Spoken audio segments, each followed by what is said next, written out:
Reports. All right, let's take a look at it. And we're going to start you out looking at the big picture, zoom in on a couple of spots here. Notice it's the north that tends to see the active weather from the northwest into the northern plains, the upper Midwest, and the Great Lakes on into the northeast.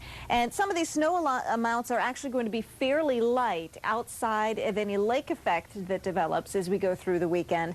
But some of you looking at ground blizzard conditions here because the winds are going to be blowing the snow around. What little snow is falling, and also snow that's already on the ground. So extremely windy conditions, dangerously cold wind chills. We'll be touching on all that. Let's go ahead and start you out by zooming in on the northeast here. Stretches of I-90 going to see some of that snowfall. There'll be some moisture moving in the form of rain, and some of you even getting a messy mix along stretches of I-80, also I-81 heading down through Pennsylvania. So kind of keep an eye out for that.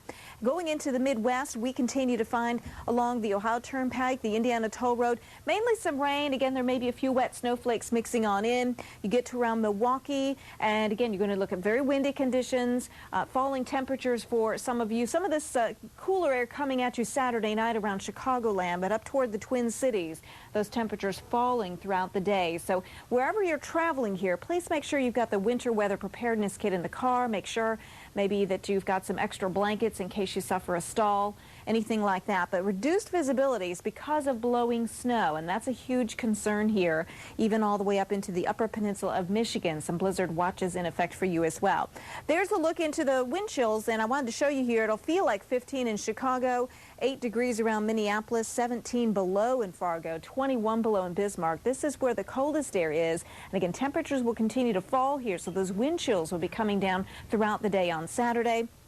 Forecast highs, as you can see, going to be coldest up across that region, but still fairly mild across much of the south. If you're traveling into the deep south, 60s and 70s will greet you.